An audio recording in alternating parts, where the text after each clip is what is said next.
تو اگر عام کوئی نیکی کر دے تو اس کے سامنے انسان کبھی گردن نہیں اٹھاتا، تو جو رب ساری نعمتیں عطا فرمائے، جو کہے کہ تیری تخلیق میں نے کی، تجھ سے پہلوں کو بھی پیدا میں نے کیا، تیرے لیے زمین کا بچھونا بھی میں نے بچھایا، آسمان کی چھت بھی میں نے لگائی، تیرے لیے زمین سے ساری اناج کو، پھل کو، کھیتیوں کو نکالا بھی تیرے لیے، اب تو اس طرح کر کہ تو میری عبادت کر، تو میری بارگاہ میں جھک جا۔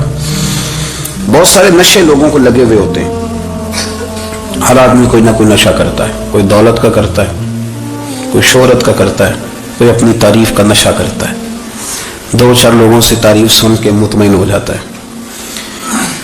ناراض تو نہیں ہوگی اس جملے سے؟ آپ کرتے ہیں لوگ دولت کا نشہ بھی، یہ جب نقصان ہوتا ہے تو بندے بیمار نہیں ہو جاتے، پیسے ڈوب جاتے ہیں تو لوگ بیمار نہیں ہو جاتے، تو اس کا مطلب یہ ہوتا ہے کہ نشہ ٹوٹ گیا ہے۔ اب بہک ہوئے نا تھوڑے سے تو کانپتے ہیں، تڑپتے ہیں، پریشان، نشہ اسی طرح ہی کرتا ہے نا، نہیں ملتا تو پریشان ہوتا ہے۔ یہ سارے نشے ہیں، مختلف قسم کا نشہ۔ ہم مانتے نہیں اس بات کو، تسلیم نہیں کرتے، کیونکہ تسلیم کرنا بڑا مشکل کام ہے، اس کے لیے تو بڑی ساری چیزیں جو ہے وہ دبوچ کے اور بڑی سارے رستے پھلان کے آنا پڑتا ہے، تو بڑا مشکل ہے ماننا، ورنہ کرتے ہیں ہم، ہمارا مزاج ہے۔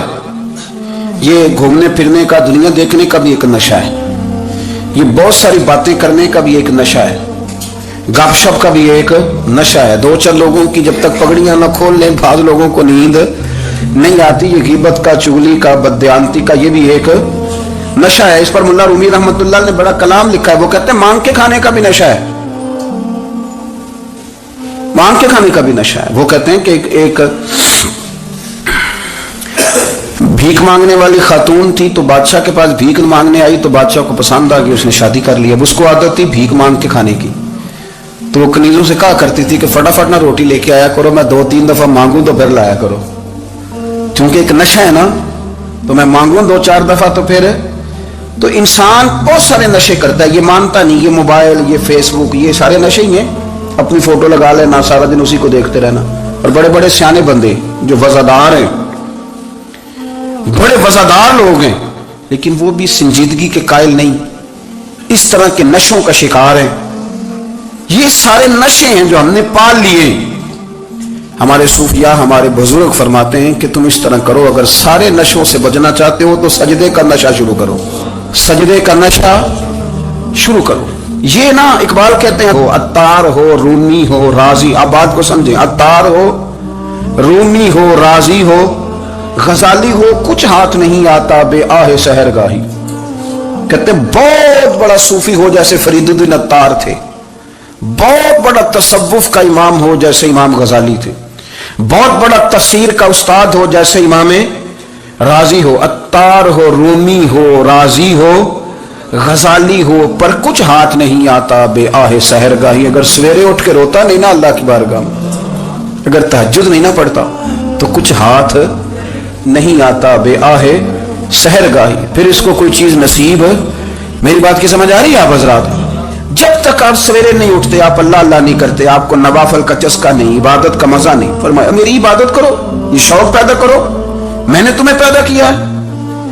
ہم لوگوں کے نشے، مختلف نشے، بڑا عجیب رنگ ہے۔ محفل کی صدارت کرنے والے بڑے پیر صاحب، بڑے القابات، بیچ میں سے بندہ تلاش کرنے سے بھی نہیں ملتا، اتنے بڑے لقب ہیں اس کے، لیکن وہ سج سنور کے 2.5 گھنٹے بیٹھا رہا محفل میں، اور نماز کا وقت آیا تو اس نے مختصر سی پڑھی، وہ نکل گیا، وہ ہلکے سے سجدے کیے۔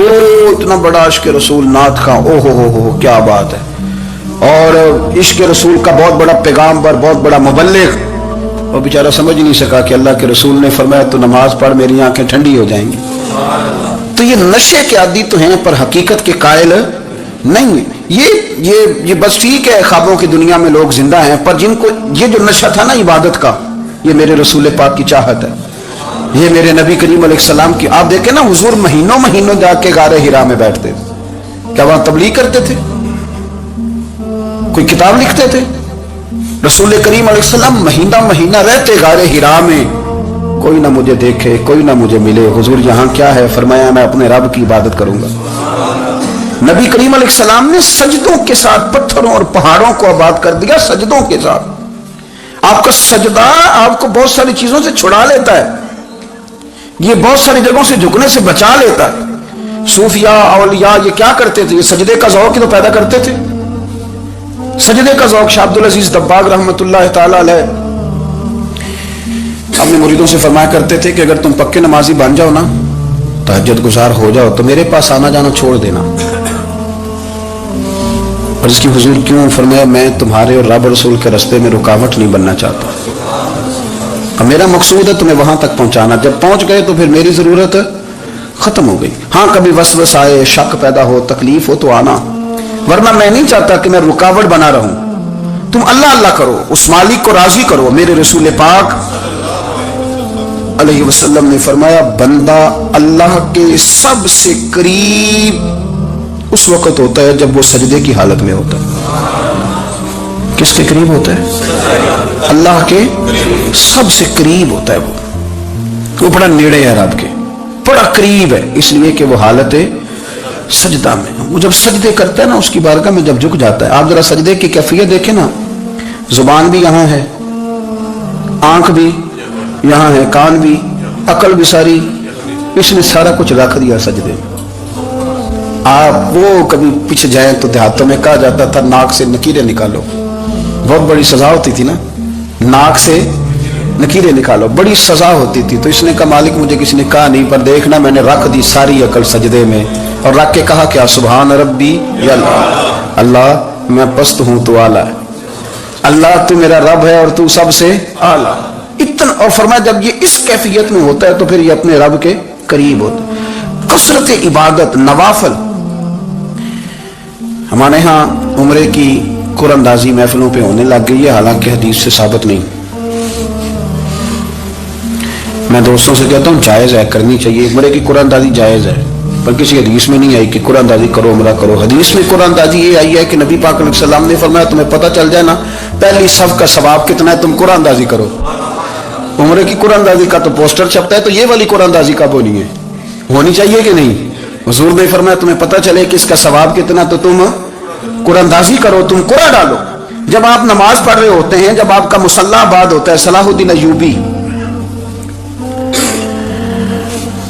ایک بزرگ سے ملاقات ہو گئی، بیت المقدس پر قبضہ تھا عیسائیوں کا. تو صلاح الدین بڑے پریشان تھے. وہ بابا جی کہنے لگے پتر کیا ہوا؟ کہنے لگے حضور پتہ چلا ہے دشمن کے 2 بحری بیڑے اسلحہ لے کے آ رہے ہیں. مسلمان پہلے ہی کمزور ہیں، اور اب اگر 2 بحری بیڑے اور آ گئے تو حضور مسئلہ بن جائے گا. تو میں پریشان ہوں کہ کس طرح یہ کم مسئلے والی ہماری فوج ہے کیسے مقابلہ کرے گی. تو بابا جی کہنے لگے پتر اس طرح کرنا، آج رات تو بھی دعا کرنا اور میں بھی کروں گا، تو بھی دعا کرنا. آپ ناراض نہ ہونا، ہم تو پیروں والے ہیں، ہم تو پیروں کے نوکر غلام ہیں، ہمارا تو گزارا ہی نہیں، ہمیں تو ملتا ہے سارا کچھ وہاں سے. پھر میرا سوال یہ ہے کہ تعویذ لینے جاتے ہو نفل کیوں نہیں پڑھتے؟ رات اللہ اللہ کیوں نہیں کرتے؟ یہ بھی تو ہمارے بزرگوں کا ہی طریقہ ہے، انہوں نے تو ہمیں سکھایا ہے. صلاح الدین ایوبی سے بزرگوں نے کہا کہ رات آج نا اللہ اللہ کرنا، تو میں تیرے لیے دعا کروں گا، تو بھی دعا کرنا. تو بندہ جب دکھی ہوتا ہے تو سجدہ کرتا ہے، تو پھر ہی تو مصلی بھیگ جاتا ہے، پھر ہی تو مزہ آتا ہے. سکھی بندہ تو کعبے جا کے نہیں روتا. دکھی تھے، تکلیف تھی، تو سر رکھا سجدے میں تو تڑپ گئے. اور وہ بابا جی کہتے ہیں میں مسجد آیا تو صلاح الدین چیخے مار کے رو رہا تھا اور کہہ رہا تھا مالک میں کوئی اپنی شان کے لیے تو نہیں نہ لڑ رہا، اللہ کو میں کوئی قبضوں کے لیے تو نہیں لڑ رہا، مالک تیرے لیے لڑ رہا ہوں، مجھے بے آبرو نہ کرنا، میری مدد فرمانا. کہتے ہیں میں آیا تھا کہ مسجد میں دعا کروں گا، پر صلاح الدین ایوبی کو روتے دیکھا تو میں لوٹ گیا. تو سویرے صلاح الدین ملے تو بڑے خوش تھے. میں نے کہا پتر کیا ہوا؟ کہنے لگے حضور وہ بحری بیڑے 2 آ رہے تھے نا اسلحہ لے کے، دونوں ڈوب گئے پانی میں ڈوب گئے. تو بابا جی کہنے لگے صلاح الدین وہ پانی میں نہیں ڈوبے، وہ تیرے آنسوؤں میں ڈوب گئے، وہ غرق ہو گئے. وہ جو تو نے مصلی بات کیا تو وہ تیرے آنسوؤں میں ڈوب گئے، وہ غرق ہو گئے. وہ تمام اتنے قیمتی تھے، تیرے آنسو کے بہا لے گئے دشمن کے بحری بیڑوں کو. میرے بھائی ٹھیک ہو گیا جی، میرے عزیز سمجھ لیں اس بات کو ہمیشہ کے لیے، اور اس پر غور کرنے اچھے طریقے سے کہ میرے رسول کریم سید عالم صلی اللہ علیہ وسلم نے نا ہماری توجہ دلائی، حضور نے ہمیں بتلایا، ہمارا ذوق بڑھایا عبادت کی طرف. ایک صحابی تھے حضرت ابو فاطمہ رضی اللہ تعالیٰ عنہ، یہ ترمذی شریف کی حدیث ہے. نبی پاک علیہ السلام نے فرمایا ابو فاطمہ قیامت کے دن مجھ سے جلدی ملنا چاہتے ہو کہ دیر کے ساتھ؟ تو کہنے لگے حضور کون ہوگا جو دیر سے ملنا چاہے گا؟ ہم نے تو جان دے دی وعدہ دیدار پر. اعلیٰ حضرت فرماتے ہیں جان دے دی وعدہ اور نقد اپنا دام ہو ہی جائے گا. مجھے لگتا ہے کہ یہ سودا نقد و نقد ہو جانا ہے، کیونکہ ہم نے جان دے دی وعدہ دیدار پر. آپ نے وعدہ کیا تھا کہ مریں گے تو پھر زیارت ہوگی، تو مر گئے ہم زیارت کی خاطر. جان دے دی وعدہ دیدار پر تو نقد اپنا دام ہو ہی جائے گا. اے رضا ہر کام کا ایک وقت ہے، دل کو بھی آرام ہو ہی جائے گا. تو حضرت ابو فاطمہ رضی اللہ تعالیٰ عنہ سے نبی پاک صلی اللہ علیہ وسلم نے فرمایا جلدی ملنا چاہتے ہو کہ دیر سے؟ اس کی حضور فٹافٹ ملنا ہے، میں نے قیامت کے دن آپ سے جلدی ملنا ہے. تو نبی پاک علیہ السلام نے فرمایا پھر اس طرح کرنا، دنیا میں رہ کے سجدے زیادہ کرنا، پھر سجدے زیادہ کرنا، قیامت میں ملاقات جلدی ہو جائے گی، قرب ملے گا تمہیں. اپنے بچوں کے اندر دیکھیں نا، ہم شوق پیدا کرتے ہیں، ہمیں صحیح لفظ نہیں بولنے آتے پر ہم بچوں میں شوق پیدا کرتے ہیں کہ پتر ڈاکٹر بن جائے گا تو بڑا نفع کرے گا، تو لوگوں کی خدمت کرے گا، ملک و ملت کی خدمت کرے گا، تیرے ابا کا نام روشن ہوگا، تیرے دادا کی تعریفیں ہوں گی. ہم یہ ذوق پیدا کرتے ہیں. ہم اپنے نوجوانوں کے اندر یہ فکر پیدا کرتے ہیں، انہیں ہم سمجھاتے ہیں کہ میاں جب تم پڑھو گے، محنت کرو گے تو فلاں آدمی کی طرح تمہارا نام ہوگا. یہ جتنا ذوق ہم بچوں کے اندر ان چیزوں کا پیدا کرتے ہیں، ہمیں حکم ہے کسی طرح ہم ذوق پیدا کریں کہ پتر نماز پڑھے گا تو اللہ راضی ہو جائے گا، تو سجدہ کرے گا. دیکھیں نا میرے رسول کریم علیہ السلام نے فرمایا 7 سال کے بچے کو مسجد لے کے جاؤ، یعنی اسے شوق دلاؤ، اس کے اندر یہ خاصیت پیدا کرو کہ اس کا دل کرے مسجد میں جانے کو، اس کے اندر یہ خصوصیات لاؤ کہ وہ ہمارے ہاں نا ہر چیز کو پروموٹ کیا جا رہا ہے، ہر چیز کو یعنی سر سنگیت سکھانے کے لیے اکیڈمیاں بن گئی ہیں، ہر شے پروموٹ ہو رہی ہے. عبادت کا جذبہ کم ہوتا جا رہا ہے، اللہ کا ذوق ہمارے اندر نہیں رہا. اور اتنا مشکل ہم نے اپنے لیے بنا لیا ہے کہ وہ بندہ جو بڑی زبردست مذہبی گفتگو کر رہا تھا اور تگڑی بات کر رہا تھا، کیا بات ہے، لیکن نماز کے بارے میں کمزوری دکھا جاتا ہے، نوافل کے بارے میں وہ چپکے سے نکل جاتا ہے. امام احمد بن حنبل رحمۃ اللہ تعالی علیہ، مسند امام احمد بن حنبل 14 جلدوں میں ہے مارکیٹ میں، اور مجھے تو خیر پسند ہی پڑی ہے، میں نے کئی دفعہ پڑھی ہے. اور کیا بات ہے امام احمد بن حنبل کی، کیسے تگڑے قسم کے محدث تھے اور اللہ نے کتنا انہیں اعزاز عطا فرمایا ہوا تھا. یہ کوڑے بھی کھاتے تھے دین کی خاطر، سارا کرتا لہو سے بھر بھی جایا کرتا تھا. بڑا اعزاز والا شخص تھے، بڑے اعزاز والے. حدیثیں جمع کرنا، حدیثیں لکھنا، حدیث پڑھانا، سارا دن رہتے تھے. کہہ سکتے تھے کہ میں کر تو رہا ہوں کام، اور حدیث بھی موجود ہے کہ عالم عابد سے افضل ہوتا ہے، پر اس کے باوجود امام احمد بن حنبل رحمۃ اللہ علیہ 300 نفل فرض نمازوں کے علاوہ پڑھا کرتے تھے، 300 نوافل روز پڑھا کرتے تھے. ان کے بیٹے نے کہا جی مکان خریدنا ہے تو جگہ کہاں کر کے لوں، بہت ساری آبادیاں. تو فرمایا پتر وہاں لینا جہاں مسجد قریب ہو.